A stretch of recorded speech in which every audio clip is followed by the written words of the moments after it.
Diplomatie. Vladimir Poutine effectue une visite dans la région de Koursk, une première depuis l'assaut ukrainien. Le mercredi 12 mars 2025, le président russe Vladimir Poutine a effectué une visite rare et symbolique dans la région de Koursk, située à proximité de la frontière avec l'Ukraine. Vêtu d'un uniforme militaire, il a assisté à une réunion d'état-major et a ordonné à ses troupes de libérer la région des forces ukrainiennes. Cette visite coïncide avec l'annonce du président américain Donald Trump concernant l'envoi immédiat de négociateurs aux États-Unis d'Amérique pour discuter d'un cessez-le-feu de 30 jours que l'Ukraine serait prête à accepter. La présence de Poutine à Koursk en uniforme militaire a été perçue comme un message fort, notamment en raison de la rareté de telles apparences. Les images diffusées montrent le président russe visitant un centre de contrôle militaire et s'entretenant avec le chef d'état-major de l'armée, Valery Gerasimov. Selon les informations rapportées, Poutine a exprimé l'espoir que la région de Koursk soit complètement libérée des forces ukrainiennes dans un avenir proche. Le chef d'état-major a informé le président russe que les troupes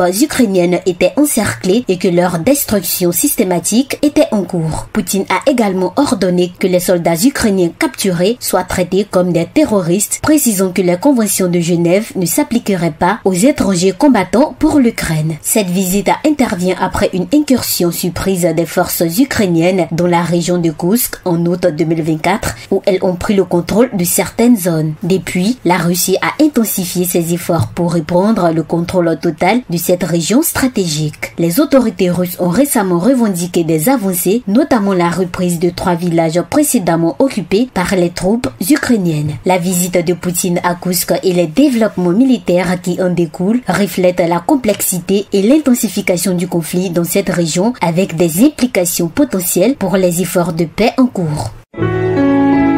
APRA, Agence Presse Radio et Audio.